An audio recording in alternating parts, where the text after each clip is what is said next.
Yeah, we went to Portugal. Don't fly TAP. More like CRAP. You just spit.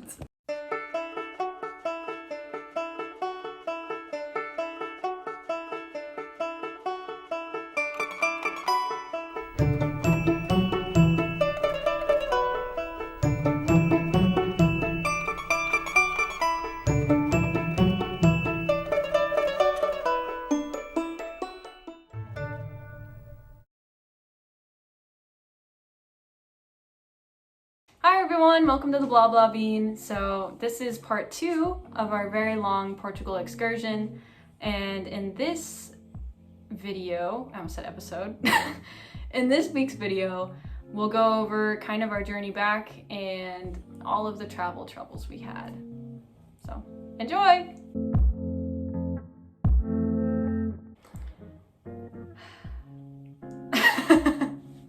Our flight. So let me tell you, when we started this video with never fly TAP, we mean it because we had the worst experience. It was awful. So we got to the airport. We already knew our flight had been delayed. We were sitting there for a long time. About the time we were supposed to start boarding, no one was even there yet. Which was about 7:30. So our flight was originally going to leave at like 6:30, but it got delayed to 7:30. Okay, that's fine. It was a direct flight from Lisbon to Lyon, which is about a 2.5 hour flight. All right, so it's 7:30 and they start calling up groups. Me and Lindsay are in B group. We get up, we go through, we scan our tickets, and now we're in line to get onto the plane. But we're standing in line. Everyone's waiting. For like 10 minutes. So we're waiting, we're sitting there, and then all of a sudden, a guy, like one of the workers in English, said everybody needs to go back. Like, go sit down in your seats. Go back to the seats. And so we're all confused. We head back down. We sit there for probably 20 more minutes. No, like we didn't know what's going on. Yeah. And all of a sudden they say the flight is canceled.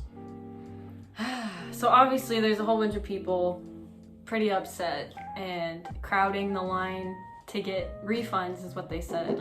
Then we waited for probably 20 more minutes and they're like, okay, everyone go to this other gate, we'll get you situated there. Yep, so luckily I was like kind of not in line at all. Pushing people through. I didn't push anybody. No, you didn't. But I ended up like, briskly. I walked really quick to the, basically the front of the line, so luckily. He didn't cut anyone off. Luckily we were going to be one of the first people to get refunded. Flights. Yeah. But we had to sit in that line for 20 more minutes. Yeah, it might have been 30. It felt a long time. It was a really long time to say the least. Yeah, basically trying to think in our heads, you know, hopefully we have a flight tonight. Hopefully we have a flight in the morning.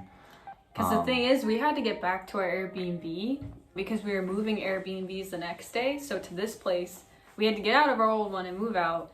And then we also had to make our Lingoda class because if we didn't, we'd be charged the full amount of the course. So we were a little bit stressed out. As soon as we came up to the front of the line, the lady had rescheduled our flight for us. The only thing is that she rescheduled it to be to Marseille, which is a 5-hour bus ride south of Lyon, from Marseille to Lyon. So it was kind of a really odd flight. Yeah, which was fine. Like, we just had to figure out everything with our Airbnb people, and if it was okay, we could stay an extra night. We were just like, oh, okay, like, thanks. She didn't really give us any other options like other people had gotten next to us, which was kind of weird. But we got food vouchers, so we got some food and then a free hotel room. Took an Uber to the hotel. And arrived at the hotel at about 2 a.m. It was a long night, but the next morning, it's about 7 in the morning. The host to our last Airbnb is contacting Lindsay. And she is very stressed out. She's freaking out. She's like, impossible, impossible. Like, it's impossible to stay another night. We have someone else coming at noon and blah, blah, blah. And I was like, oh my gosh, like, they have someone coming at noon and all of our stuff is there. Like, what do we do? I broke a glass, all this other stuff. So I've tried to explain that. She was like, you need to call me right now and everything. So ended up calling her. She was really nice about it. She spoke slow in French so I could understand. There was 2 big miscommunications. One was she thought we were gonna be coming the day after. So not that day, but the day after, when they had someone coming at noon. So I told her we were coming. Oh no, we're coming tonight. She's like, oh, okay, that's fine. Like, if you're out by 10 a.m. tomorrow morning, like, that's okay. And then she was also like, okay, like, which glass did you break? And I was trying to describe it, and she's like, wait, did you break like a glass for drinking or a window? And I was like, no, I broke one for drinking. So the whole time she was mainly stressed out because she thought I broke a window, and she had other people coming in. Yeah. Another language barrier, but we got it resolved and everything was good there. Yeah. So fast forward, we decided, we'll get up, we'll get the breakfast. Free breakfast. The free breakfast at the hotel. And which was really good. And we did our French classes, so we made that, so we could have checked that off the list. And our flight was leaving at 2. It was about 11. We were at a park at that point. Really pretty park. We saw choir. It was really nice. And like, things are turning out pretty good. Yeah. We get our Uber and we go to the Lisbon airport. For our new scheduled flight. For our new scheduled flight that is scheduled at 2. We show up and it says it's delayed. Which means we would miss our connecting flight in Marseille. So we're kind of freaking out because, like, if we miss this flight, then our Airbnb person, like, we're not really sure what we're going to do with them because they have people coming and we need to make our other Lingota class. So we're kind of really stressed out. Yes. We asked the guy at the gate if we'll still make our flight in time because we have a connection that's only an hour after we land. He's like, oh, it's okay. You still have time. Like, yeah. He said the flight is really quick. It's an hour and a half. That's what he says. Well, it was not an hour and a half. Lindsay timed it. It was about 2 hours. 2 hours and 15 minutes. Yeah, it kind of sucked. So we missed our flight. As soon as we landed, our other flight took off. Right as we landed. It stunk. Yeah. At this point, it was about 7:30ish, and we were like, okay, we got to figure out something new to do. Let's go to our gate that we're connecting at. Couldn't even go there. I don't know why, but they had the doors locked. So we're like, okay, let's just go through customs. Ended up going through customs, spoke with this police officer who spoke a lot of French and was trying to do his job. And basically, there was some language barrier because he was trying to still do his other job. Right. But he really wanted to help us, so he's talking very quickly, and I can understand a lot of French, but when they talk really, really fast, it's hard. And this lady came by, and she's from Memphis, very nice, and she asked if she could help, and basically kind of helped us out, translated, but we got nowhere because they were telling us our options that we already knew. Mm-hmm. You can take a bus, you can stay an extra night, so none of the things that really worked well for us. And we needed to get home tonight. So what we did is we got out of customs and we were looking at buses, found a bus that left at 8-ish. 8? Yeah, 8. 8. We're like, okay, it's here at the airport. All we got to do is buy the tickets. Right as we were going to purchase them, someone else had purchased them. So we're like, great, okay. So we're still looking for a little bit. 5 minutes go by. And I'm like, okay, we have one more option. We can take an Uber to the bus station and then take that bus to Lyon. So, but the thing is that it was 20 minutes away, or 25 to 30 minutes away. Mm-hmm. And it left at 20:40.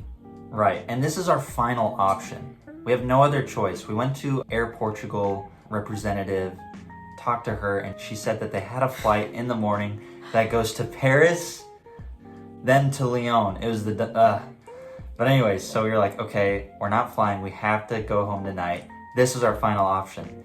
Okay, so we booked the Uber. The Uber is coming. We hop in, and Lindsay asks him, could you get us there before 8:40, because that's when our bus is leaving. He's like, oh yeah, no problem, like it'll take us 20 minutes. We haven't purchased the tickets yet, so we ended up purchasing the tickets. We're like, okay, we purchased the tickets, we got the tickets, we're ready to go. Mm-hmm. As he's pulling out of the airport, he has to go through a gate, and he puts his card in so the gate will lift, and it doesn't lift.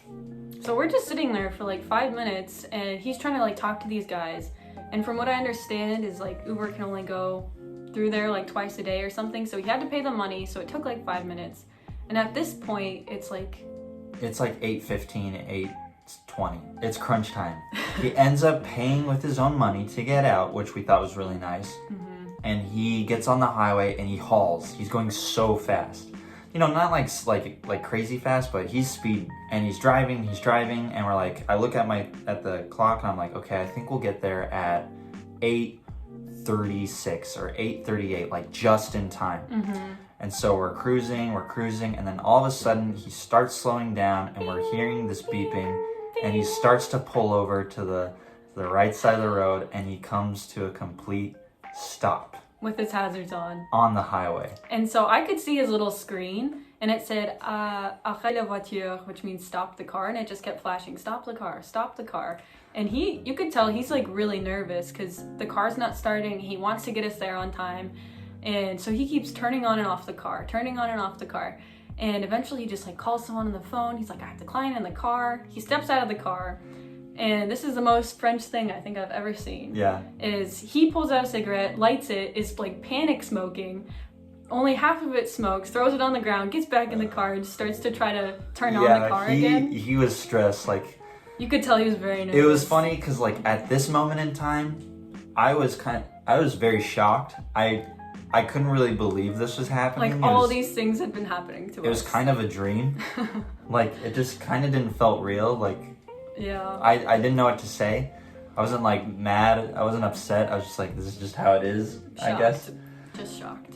Completely. So I look at Lindsay. I'm like, okay, should I just order another Uber and have him pick us up on the highway? And I was like, I guess that's our only other option at this So point. that's our other only option. So I'm scrolling. I find an Uber. I'm like, okay, yes, please pick us up on the highway. It would still be 2 minutes late. It would be 2 minutes late, but we're like, what other choice do we have? We're looking. It finally connects. Your ride is on the way. And as soon as it says your ride is on the way, the car starts. And it's 8:31 at this point. Yes. So we have 9 minutes to get there, and it's 13 minutes away. Yes. According to the map. Yes. So he is driving as fast as he can to get us there on time. Mm-hmm. And we're driving away, and he's like, it's okay, like it'll take us like 7 minutes to get there, I promise. I'm so sorry. And he's in French the whole time. He's like, I really hope the bus is late. I'm so sorry. And so we're like, oh, it's okay. Like the roads are clear, and as soon as we turn this bend, a wall of traffic. Uh-huh. And we're all like, no. Uh-huh. And so him being the best Uber driver ever, he starts to like do a lot of illegal moves on the highway. So he's cutting people off, going on bus lanes. Right where forks end, he's just taking barely of the sliver of it. Yeah. And he's just breaking all these traffic laws for us. Just so we could get there on time. He ends up taking a shortcut. He's like speeding through like this rural area. He cuts off a bus. The bus lays on the horn. Goes around these like roundabouts as fast as he can. He's just speed racer. It's kind of crazy. It was really nice of him to just really put himself in that situation as well. And eventually we see the bus station, and he pulls up where he's not supposed to pull up, just throws his hazards on. The car is still on, and he's like, run.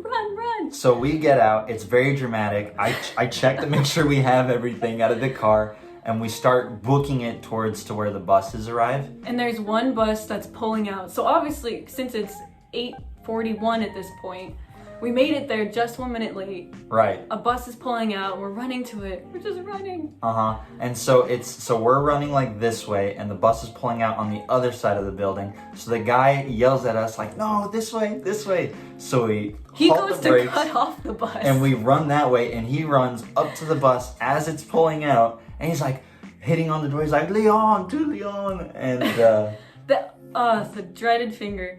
So. One thing in Europe is if something is impossible, they will not change their minds. They just go like this.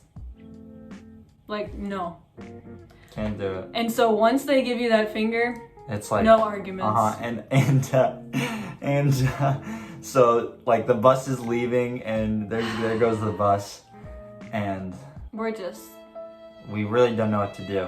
And our Uber driver is there, and so he's kind of like trying to help us out, like giving us other options, which was very helpful. He thought we could have done this one app where you share a ride with someone. But they would have dropped us off an hour from Lyon, so it wasn't still a very good option. It was just kind of felt like we couldn't really do anything, and our Uber driver like was super.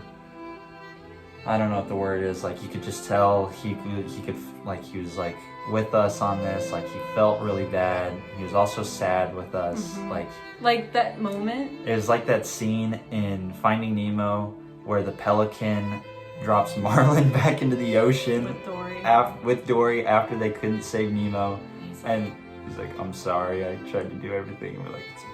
That's literally it's what literally it felt how like. it felt. Like, it's super eerie. Oh, it was so sad. And he kept saying, like, je suis désolé. Like, he kept doing that. It's like, and, I'm so sorry. And, like, we couldn't express how, like, thankful we were. Grateful we were that he did, like, this really hard everything work. He could. And we were really sad. We were really sad. So we ended up leaving, and, like, damn. As soon as he got in the car, however, a bus pulled up. Some of the people that were waiting there walked up to the bus, and a few of them went back down and were like, like, I wonder what bus they're waiting for. So I went up to this one girl. She was wearing a beanie with a big pom-pom on the top. And I was like, oh, like, what bus are you waiting for? And she said, oh, like, I'm going to Paris. And I was like, oh, okay. And the girl next to her was like, oh, but it goes to Lyon too. And I was like, oh, really? And I was like, at what time? And she was like, 2040. And I was like, really? And so at this point, I'm getting really excited. I'm like, okay, wait. And I was like, okay, to verify, I pulled up my ticket. I was like, is this the number? And all of this is in French. And she's like, she looks at it for a second. She's like, yeah, that's the number. I was like, wee! So we were so excited. The only thing that dampened our mood a little bit was that we couldn't contact our Uber driver to say we made the bus. Yeah. Because it was late, but... The bus came and it wasn't over quite yet. Yeah. The bus came and the guy came out who was going to take the tickets, and he was just in a really crappy mood for some reason. One person didn't say hello to him, and he was pissed off about that. He's like, bonsoir ou bonjour. And he's like, you didn't say either of those? And he literally like looked like that. I'm like, everybody got their tickets scanned, and me and Lindsay were the second to last in line. We have both of our barcodes, so Lindsay Roberts barcode, slide over, Kyle Apodaca barcode. Scans Lindsay Roberts, says, the green light isn't okay. We slide over to my ticket, scans it, it just doesn't scan. It's like, geek. And like, he just looks at us and goes, sorry, one person. And then he moves on to the next person. We're like, whoa. And like, so the next person gets checked in and he tries to do it again. He's like, no. The same thing happens and he just doesn't like give us the time or day. He's like, just one person, sorry. We're like, no, like we have 2 tickets. He's like, you're not on the list. He shows us the list and my name is on the list. And I was like, c'est Louis, that's him. Yeah. Et c'est moi, that's me. And I was like, we were both like done with everything at this point. And one thing I've learned about living in Europe is you have to be persistent. If you know something is correct, you have to be like, no, like this is right, we're right, and like you need to listen to us. He was like, oh, okay, you're right. And then that was it. Yeah. So we would have missed, he would have missed, one of us, we both would have missed the bus for a stupid reason. Yeah. But we're like, okay, it's fine. Like we get to sit next to each other. We're on the bus and we get on the bus and there's no seat numbers and there's one person in every window seat. So which means we wouldn't be able to sit next to each other. Yeah, but we did sit next to each other just across the aisle. Took a 4-hour bus ride all the way back to Lyon. Arrived in Lyon at like 1 a.m. And decided, okay, let's call our Uber driver at the bus station. And we're waiting for our Uber driver and he says, I'm here, but he's not on our map. He's not located near us. He's across the way. So we go through the tunnel and to there. He's not there. And we look on our map. He's where we were. And so we go back there. And he's and not so there. We're just playing like Goose Chase. It's terrible. So he cancels the ride. And we're like, great. Now we probably have to pay for that. We go out a ways where it's a little less confusing, get our other Uber, get in and go home. And then we finish packing up the rest of our stuff, clean the apartment a little bit. Then we finally go to bed at like 2:30? 2:30, 3 o'clock in the morning. Oh my gosh. Then the next day, since we had to be out before 10 o'clock and we had a Lingoda class at 9, we needed to be in our other apartment by 9 o'clock for our class. Yeah, or at least we had to be ready for our class at 9. So we were hoping to be there at like 8:45, 8:30. Woke up at 7, called an Uber. We were walking out of our apartment and there's a gate and it only takes a key, and the key we use is in our Airbnb locked away. So we have our luggage, we have all our stuff, but we need to get over this gate. So the only thing we could do is to climb the gate and like haul our luggage over. So I'm like, okay, I'm done. I get on top of this fence, and Lindsay lifts up my huge suitcase. Yeah, these suitcases are like this big. 50 pounds. Literally. We pull it up and over, and I get it over. I'm like, whew, okay, one big suitcase, And we another one to probably go. look like crazy people We trying to did. shove. And so I'm suitcase sitting over. on top of the fence, and then here comes his car, and he's like pulling in, and the gate's opening, and we're just kind of staring at each other, Like, and I'm like, okay, Lindsay, you can take the gate. So I push mine through the gate, and then our Uber driver comes. We shove all the luggage in the car. it doesn't, like the big suitcases, both of them can't fit in the back, so only one of them is in the trunk, and the other one is sitting with Lindsay. Mm-hmm. But European cars, for some reason, know if you have your seatbelt off, it feels weight. Mm-hmm. And so as we're driving to our new Airbnb, it's just beeping. Ding, ding, ding. And the guy was like, "C'est la valise." Like, it's the suitcase. And I thought that was so funny. So we ended up getting there at 8:45, and we had some Wi-Fi troubles, but we ended up making our classes, and that felt like the end of our journey. Yes, so then these past couple days, just to summarize it shortly, we've just been not doing anything and relaxing in our new place. Unwinding, because it was sure a lot to... Yeah, it was exhausting. It was very exhausting. Even telling you about it is like, I feel all those emotions again, and so I'm kind of like, oh, I know. I need to take a nap. I know, it was a lot. But yeah, so this was a really long one. I'm curious if you stayed for the whole time. Did you like part 1 or part 2 more? Let us know in the comments below. Yeah, I hope you enjoyed. We're sure gonna enjoy some time not doing anything after that experience, but thanks for tuning in. I hope to see you next time. Bye. Bye. He's like, you're not on the list. He shows us the list, and my name is on the list.